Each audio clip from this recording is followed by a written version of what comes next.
I think we as old retired players often forget or take it for granted how many terms we throw around when we're running a practice or even doing presentations. Like IP's presentation last week, we talked a lot about cup and wall and crashing the cup, and so we forget that actually we use a lot of terms that we have not yet explained. So it's not even that people are new to Ultimate. It's also that we've not bothered to explain these terms before. So so we're going to go through them, and there's quite a few. Don't worry if you don't remember all of them, because there's so many of them, and I've not written the definitions here. I've just written the terms. And so if you want to make notes, then feel free to do so. If you know some of them, I'm going to call on some of the senior players like Datri, Pixie, Vijay, many people. There's lots, Sahana, more than 1 year probably know most of these terms. So I'm going to call on you to give your inputs as well. And at the end, there's a space to add on any extra terms, and perhaps we can add them to this presentation because it's quite a good space to collect them. I've only seen this done once before by a American coach who collected like an ultimate vocab. I've not seen it online otherwise. So this might be something that we can publish on the Ultimate 91 Ultimate website or the Airbenders website, because as this quote says, we encourage players to share their experience and knowledge of various sport-related topics. To share this with the wider community, I think would be a good service. So let's get on with it. I'm going to start with offense. So I've split this into, I've tried to split it into the various areas of Ultimate. So we're starting off with offense. The first one's handlers and cutters. Most people know these. Within the handlers, though, we do have terms. We often have a primary handler. This is the person who picks up the disc often after a turnover. It's a problem that it's usually guys who put their name on that or go and do that, but that's your primary handler. And then we have a secondary handler, or we also call that as dump. I've not written secondary here, but we also call them the dump handler. And this is when you're running a vert stack, and you have two handlers. Note that anybody who gets the disc becomes a primary handler. So if a cutter receives the disc, they are the primary because they have the disc. And it may end up that somebody else becomes a dump, like the head of stack becomes a dump or the primary handler. When you're running three handlers, this third point on the left-hand column, then we assign left axis and right. You can also call the axis as the middle handler. When you have three handlers. This can be when you're doing a host stack or when you're running a Stanford weave. I've not put that in the terminology, that's one to add on. Stanford weave is a handler weave when you just play with the handlers and you get all the cutters to push back and stay out of the active play. So yeah, three handlers, you have axis, left and right. And often when you're doing the pull, the left or right handler fields the disc and they center it to the axis. So axis means center or middle handler. Again, usually a primary handler, experienced, confident, good handler. In the cutters, we also have definitions. So there are people who are called the first cut. These are your Gauravs, your Sahanas, the people who tend to be very fast and get free very easily. They can start anywhere in the stack. They could be second, third, fourth, fifth, or back of the stack. Doesn't matter where they are, but they're called as the first cut. Along with that, so we talked, that's first cut in any stack. In a vertical stack, you typically have a stack captain or a head of stack. This is also used in side stack, which I'll come to later. I think in India, typically we use head of stack as a terminology, but I've heard stack captain being used before. Other type of cutters, we have a finisher. Finisher typically is somebody who just goes deep all the time. That's like a Raghuvir or a Snaky, people who are very good at verticals, good speed, and they like to go deep, basically. So some cutters define themselves as first cut, head of stack. Head of stack typically needs somebody with a handling skill, and then finishers or mid cutters are the other types of cutters in a vertical stack. When you're playing in a horizontal or zone offense, you have poppers. Poppers are, can you see my camera? No. If I do this, it's when you have four cutters in the middle of the field, horizontally placed across the field. And these two, my middle finger and my fourth finger, are the poppers, the two in the middle, okay? They're the ones who typically crash the cup, and I'm going to talk about crashing the cup in a second. The poppers who pop up and down, they work as like a pair and try to disrupt the middle of the field, the back of the cup. And then the other two, my index finger and my little finger, we also call this like 1 and 4, and then the poppers are 2 and 3. 1 and 4 are wings. Okay, so I'm going to share my screen again. Oops. Share screen, ultimate tabs. Okay, present. So yeah, that's wings. And sometimes we play with what's called an isolation cutter, which is where we just typically in the end zone offense, we play an ISO. So we'll have like the person at the front of the stack will be in isolation, and we're just trying to hit that person because we know that they're usually able to get free a lot of the time. Another setup that we use when we're playing vertical stack is we call them primaries and secondaries, and we pair them up. So cutting pairs, we have P1, P2. So P1 is like the first cut, goes first. And then P2 is looking for the disc from P1. If P1 is unable to get free and get the disc, then S1 will initiate. That's a secondary pair. And S1 will try to throw the disc to S2. S2 looking to get the disc from S1. Cool. Okay. So it started off kind of quite straightforward, and then we got into a bit more complicated. Also, along with poppers, we have a flow popper, which I'll talk about when we come to the stacks. Now, in throwing, we use a lot of these terms. Starting on the left-hand column, we start off with like flat throws. That's simple. It just goes flat and straight. Between the knee and chest, the knee and the shoulder, the disc should be arriving. That's a flat throw. Wide throw is when you pivot wide to either either to 3 o'clock position or 9 o'clock position in your backhand or your forehand, depending on your left or right-handed. Half pivot is when you, in the motion of while pivoting, you release the disc before you put that other foot down, the foot that's moving. So if I'm in a forehand stance and I start to pivot to my backhand, but I release the disc before I complete that step, that's a half pivot. Air bounce is typically when you do something where you're releasing the disc quite low and it pops up into the air. It's a technique where you push down with your thumb at the last second and the disc pops up. A lot of handlers like to use this when they want to give the disc hang time. Some people do it because it looks good. Touch is just throwing the disc as slowly as possible. It doesn't mean having a low number of spins. The spin number should still be high. Spin frequency, spin rate should still be high, but it's not going fast towards a player. You're giving it touch, okay? And bullet is the opposite of that. You're throwing it as fast as possible. And there are two different situations where you need to throw these types of throw. It just depends on what it is. If you can see that the defender is close, you're going to throw a bullet to your receiver because you want it to get there quick. And when you need to give it a bit of touch because the receiver's still making their cut and you're throwing it into space, you need to give it touch. Or they're super close. IO is the next one. Oops, we've got some chat going on. Is touch and floaty similar? Yeah, I would say so, but like a floaty, you could use a floaty on a huck, whereas you wouldn't say like that with touch. Touch is typically a short pass, just giving it some touch.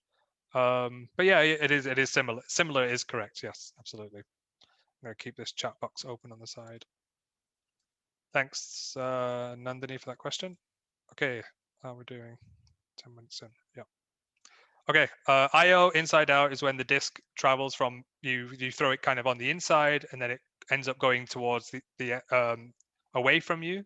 So if I throw a forehand and I'm right-handed, I typically flick it left a bit and then it travels left and then ends up going right. It's a curve throw, also known as curve throw, but defining the way that it curves. So IO is inside out and OI is outside in. Cool. In the types throw, we've got huck, which is a long throw, blade, where the disc travels at like a straight, where the disc is perpendicular to the ground rather than parallel to the ground. And it's going to travel. We also call that knife. In hammer, you have two types of hammers. Everyone knows hammers here, I think. But you have one that travels over the top, very curvy, round over the top. And then you have one that travels flat. The scuba is a different type of throw. It's similar to the hammer, but it travels to the other side of the field. With a hammer, if I'm a right-hander, I'm hitting like the left side in front of me. With a scuba, I'm hitting the right side, typically break side, and it's always flat. High release and low release, everybody knows that. No look is when you're not looking at the person you're throwing it to. So you're trying to fool the defense by doing that. Whoops. Same 1/3. Not everybody knows this, but when you have the thrower and the cutter in the same 1/3, splitting the field vertically, so the left side is 1/3, the middle is another portion, and then the right side is the third. Then when you have somebody in the same third of the field as you, the receiver, it's not good. Typically, they want to come from the middle third or the third away from you when you're making a huck. A dishy pass is a very short pass that just pops up out of your hand, and there's a technique to throwing that. Lefty is your non-dominant hand. We can call that. We use lefty a lot because majority of the world is right-handed, but lefty is just using a non-dominant hand. It's also good to know when somebody's a lefty when you're on defense. So if I'm playing against a player who I know is a lefty, I'm going to tell other people, I'm going to be like, hey, Samatva is a lefty, right? And you need to know that because it's important. The way that he's going to break you and throw against you is going to be different than what you're used to. I've put in chicken wing here, but there's actually loads of different types of throws. You can Google them. They're all on YouTube. Rowan McDonald has a lot of them. But the chicken wing is also known as the overhand wrist flip. And if you don't know that throw, I can teach it to you, or many others can, I'm sure. Okay, catching related. Okay, these are all related to catching, and they're quite simple. Clap catch is using two hands. We also call it pancake. Some people call it roti, alligator, crocodile. That's easy. When you put one hand on the top and one hand on bottom. Sky is when you're going to vertically beat somebody to the disc when you're running and jumping for the disc. It's also known as bidding for the disc. You often hear people saying that was a great bid, that was a good bid, go and bid for this. Two hands is like a heckling call when somebody tries to catch it with one hand when they could have caught it with two hands and they end up dropping the disc. You often hear people shouting from the sideline, two hands. Layout, obviously everyone knows that. It's like a diving header going horizontally, flying across the field, trying to catch the disc. You can also do that on defense. Trailing edge, it's a bit more complicated, so I might take some time. We need to talk about that in a coaching session. But it is when the outside of the disc is the edge that is away from you is spinning towards you. That's the edge that you want to catch it on. And again, Rowan has a very good video for this. Thumbs up or thumbs down is typically how you catch a disc when you're attacking the disc with two hands. And if it's above chest height, your thumbs are down. And if it's if it's below a knee height, then you're typically, your thumbs are up. I don't need to demonstrate that, but I'm doing it on the camera. Okay, see at home is what a lot of captains and coaches will say when somebody goes to catch the disc, but they take their eyes off it because they're thinking about the next throw. Typically, handlers do this because they're thinking about the dump swing. They get the dump and they're thinking about the swing, but then they didn't see the disc home, and they end up dropping the disc. Catch at ease is what a lot of people say, and happens a lot in airbenders. I've noticed is that people don't D the disc and they just slap it away or they knock it away, but they don't try to catch it, which is what they should do because there's a risk that the offense can still catch it on the second chance. Okay, cutting and stacks. First three are super simple. First cut, stack captain. Banana cut is when you cut in a curve or a C shape rather than a V cut. And that's bad because you're taking a longer path to make your cut, and it's easy to defend against. These three cuts, commitment cut, shoulder cut, smart cut, they're all from the Rise Up video. Commitment cut is just committing to your fake and then changing direction. Shoulder cut is attacking one of the shoulders of the defender and then changing direction. Smart cut is taking advantage of what the defense is giving you. If they're poaching off you, if they're taking away your unders, you're going deep. If they're taking away your deeps, you're going under. If they're not looking at you, you exploit that. So there's all different ways of doing a smart cut. Pistons and diamonds are to do with horizontal stack, and that's when active pairs work together. They can either cut up and down the field, which is pistons, or they can cut in a diamond shape, which is like diagonally away and then towards the thrower. And they do this in tandem as a pair. We also talk about end zone offense. How do we play? How do we cut in end zone offense? And that's something to leave for another day. How do we do that?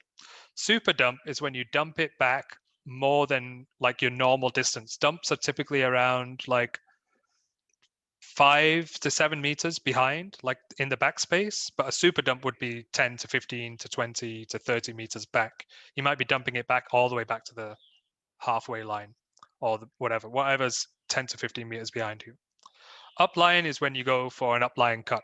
Somebody has the disc and you're going up the line and you're going to try and get the disc in a power position. Different cuts and stacks. Vertical stack, everyone knows. Horizontal stack, I think everyone knows. Side stack you have, and sometimes you play that with an ISO. Did I talk about isolation? Yeah, I did, yeah. Side stack, if you don't know it, Google it. Split stack is like side stack, but you're on two different sides.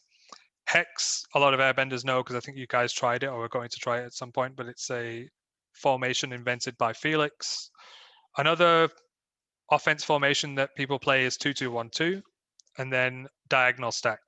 Some people, and it's shortened to diag typically. Another formation people forget about is zipper. It's basically where you stand in a vertical stack. The first 4 or 5 players just run to the sidelines, and then the person from the back of the stack just runs straight down the middle, and it opens up like a zipper, and that person gets the disc. And then off that, you have so many set plays. You can always start in one of the stacks, but you end up doing something different, which could be like the handler goes deep to get the score, or whatever it is. All right, we're getting onto defense, and I'm running out of time. Let's go quicker. Person to person. This is something that I want people to start changing to. We often say man defense. I disagree, and we should say person. Another easier way to say this is match. So you can just say match defense. We're going to play match defense, and that's when because you're matching up. When you're on the line, you typically call off L1, L2, L3. That means you're counting from the left, 1, 2, or 3. Another way to start off this counting process is somebody just says 0, and then the next person will say 1, 2, 3, 4, 5, 6, 7, and you picked one person each. A poach is when you're not guarding the player that you were assigned to or could be assigned to, but you're in the lane and you're trying to block the middle of the field in front of the disc.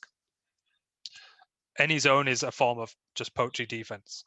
Deep is like the last back, the person who always stays deep to make it look like hook options are not there or that they will cover anybody going deep. Bracket is one person taking the inside cuts and one person taking the deep cuts. So you have 2 people in the bracket stopping ins and outs. Force home, force away is just getting used to saying forcing home and forcing away rather than forcing forehand, forcing backhand. And this is because a forehand for a left-handed person looks different for a right-handed person. So you don't want to use force forehand, force away. You want to use home or away. And home is typically where your bags are, or at places like Vincent Bellotti, it's very obvious which one is home because it's like the water side and where we keep all our discs and stuff. So that's usually home. And this is on, last thing on person defense is switch. Switch is when 2 people, 2 defenders change who they're guarding because one of them requested it. Typically, if my person's going deep and I know I can't cover them, I say switch. Nandini takes that person, and then I have to make sure that I take the person that she was guarding. And that's how we switch. Cool. We're at 20 minutes almost, but I'm going to keep going. We have just 3 more slides. Okay, these are quick and easy. Calls to the disc mark. So this is something that we do when we're at the sideline. We can communicate to the person who's the disc mark. We can say strike. If we say strike, that means that somebody's making an in cut right in front of the thrower, and you need to go and be kind of fronting them. So for 2 seconds, as you can see in brackets, I've put 2S, that means 2 seconds. Move, shift the disc, shift your mark to be more in front and stop an easy straight pass. Force that person to throw a blade or step out wider, but that's how you're going to stop a strike. No break just means make sure you don't get broken right now. My play is cutting to the break side and it's devastating, so I don't want you to get broken. Do it for 2 seconds, then go back to your normal mark. No around or no dump means stopping the around throw, going more into the backspace of the field. Again, do it for 2 seconds. No hook means I want you to kind of step back and step in front, stop the straight hook. They may still throw a OI curvy hook or an IO. Not a lot of people use this next one, saying hands low. This is where I can see that people are more kind of like standing straight and they're not doing an active stance. They need to be on the toes and lower and get their hands low. It's easier to start with your hands low and move your hands up than it is to have your hands up and move low. Okay. And I also say sometimes left hand, right hand, because I can see it's kind of like the same as strike. I can see where the cutters are coming. And I know that if you put your left hand out more, you're going to stop what the receiver wants, what the thrower wants to do, as opposed to just keeping your hands where they are. Hammer means you feel like somebody's cut to the break side and deep, so they're looking for the hammer. If you just put your right hand up, typically for a right-handed thrower, then you're going to stop the hammer. Again, do it for 2 seconds. Up and tip. Up is like the disc is released and downfield defenders don't know, so you need to shout up. Tip is when you kind of hand block the disc, like you changed the trajectory of the disc. So it's kind of like now the disc is just up in the air, not going anywhere. And if you shout out tip to your team, then they can look up and see if they can get a D on the disc. Switch is just something that you might communicate to the other players. I've already talked about switch. Crazy mark is something from Team India. It's where you kind of like wave your hands, run your hands up and down, like wave them all around, try and get in the face of the thrower and make them throw them off by this kind of really distracting, insane mark that you're doing. You just kind of jump up and down and throw your arms around. If you want to know what that is, just ask Datri. Orbit is where it's kind of like the no around. You kind of start to move around and orbit the player. So you start taking out the dump. You might go on the break side. You might go on the open side and you start orbiting the thrower. Fronting is just like half the orbit. You're going to be fronting the thrower, being more on the front. Downfield. So when we say no unders or take away unders, it means when I'm guarding a player, I don't want them to get any in cuts on me. If you say the opposite of that, no deep cuts or take away deeps, it's make sure that they can't run deep of you and get a deep huck throw to them. Clam is a bit more complicated. I'll explain that later. It's where it's kind of like poacher defense. Scud is important. When the pull is going up, so that next one, we say pull in 3, 2, 1, and that's when you know when to run. We want players to scud, especially those that are going to be marking the handler. Scudding means I'm going to run down like a scud missile as fast as possible, sprinting, and stop the first pass or put a lot of pressure on the first and second pass. Okay.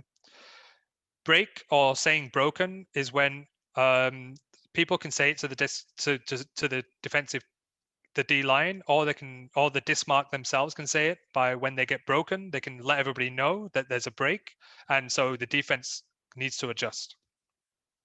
Last back means that, okay, if I'm the last back, I'm stopping all the deeps. It's no deeps, take away deeps. And I might have to do some switches with that.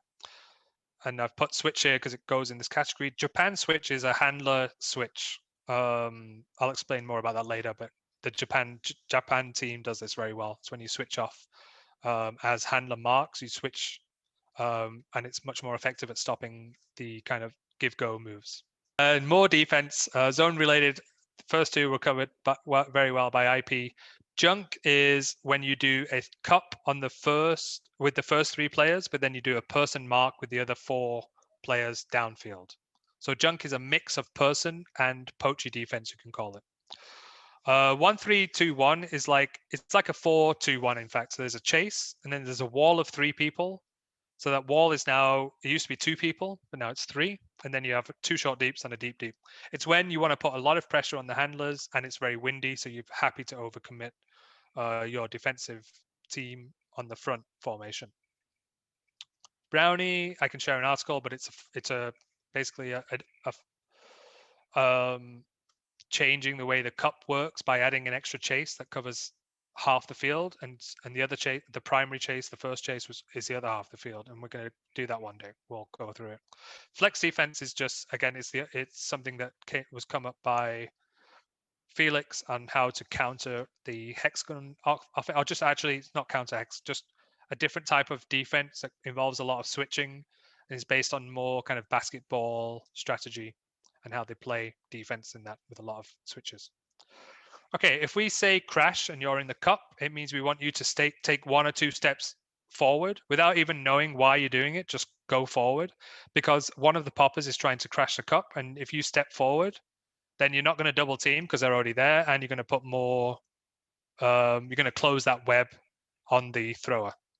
Trap is when we're at the sideline, the zone is on, and we're trying to trap it against the sideline and make it impossible to make any throw from the sideline to anywhere on the field, upfield or in the dump swing space. The different positions in the zone, we call them bunny and chase. Bunny is that one person who runs around like crazy, very athletic, very fast, can be tall or short, doesn't really matter, but they have to be very, very quick and have good fitness. In the wall cup, we call it the axis, which is the middle person, and then the tip of the cup, which is the side of the cup, the last person. The short deep is the middle person behind the cup, about 5 to 10 meters, and then the 2 wings, left wing and right wing, and the deep deep. Cool. Okay, last slide, I think. Yeah, kind of. Okay, the way we cut our fake. I've talked about first cut, stack captain, banana cut. Oh wait, this is a repeat. Yep, awesome. Good. That was just for fun. Okay, so this last slide is about things that you can say that are more kind of fun things. These are more used in international ultimate because there's more heckling and more recreational ultimate. The first one is actually a standard thing. Greatest is when you are inbounds, and the disc goes out of bounds, like it's floating out of bounds. You jump from inbounds to out of bounds, you catch it and you throw it before you hit the ground, and you throw it to one of your teammates. Or your teammate just happens to catch it, and that is called the greatest in ultimate because it looks awesome. Bookends is when you get the D and then you either score, like you get the D, so your team's on offense, and then you receive the goal, or you throw the assist as well. That means you've done something on defense and on offense just within moments of each other, and it's called bookends. Honey pass is when a known couple score a point together. So that's the assist and the score. You can also use it as a joke between people who you think are like in love with each other, like Vijay and Pixie. You could say that's a honey pass or anything similar to that.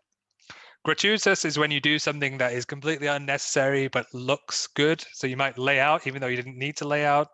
You might sky when you don't need to really jump for it. It's just doing like unnecessary, excessive showboating on the field. Bageled is when the score is something 0. So if the score at halftime is 8-0, you're bageling the team. Bagel is around like a 0. Galaxy point is like universe point, but at halftime. So if it's 7-7 at halftime, it's galaxy point. Yeah, universe point is what is the same as, but it's at full time at the end of the game, 14-14 or 16-16. Show it is a fun one because you just like, it's like mocking the other team when you catch the disc, like when you sky somebody or you catch it right in front of them, and then you show them the disc as if to say the disc is in my hand, not yours. And that's quite funny. Callahan is a standard term. It's when you score, the defensive team catches the disc in their attacking end zone from a throwaway from the offensive team, and it's an automatic score. Buy a library card is something from the UK. My university team used to use it. It's basically when somebody can't read the disc, so you tell them to buy a library card. Breaking ankles is when you use very fancy footwork, or you're just very good at the way that you cut, that person ends up falling over, so they break their ankles, kind of. They don't really break their ankles, but it looks like they just fell over because their ankles don't work, and that's called breaking ankles. Two hands I've already talked about. When you say that somebody's not a thrower or a handler, that means that they can't throw very well, and so you shout from the sideline, not a thrower. And turfed is when you turf the disc into the ground. So instead of throwing it straight at your receiver, you just throw it directly into the ground instead. Not like right in front of you, but like, at a low angle. So the disc is angled down and it hits the floor instead of the receiver. And that's it.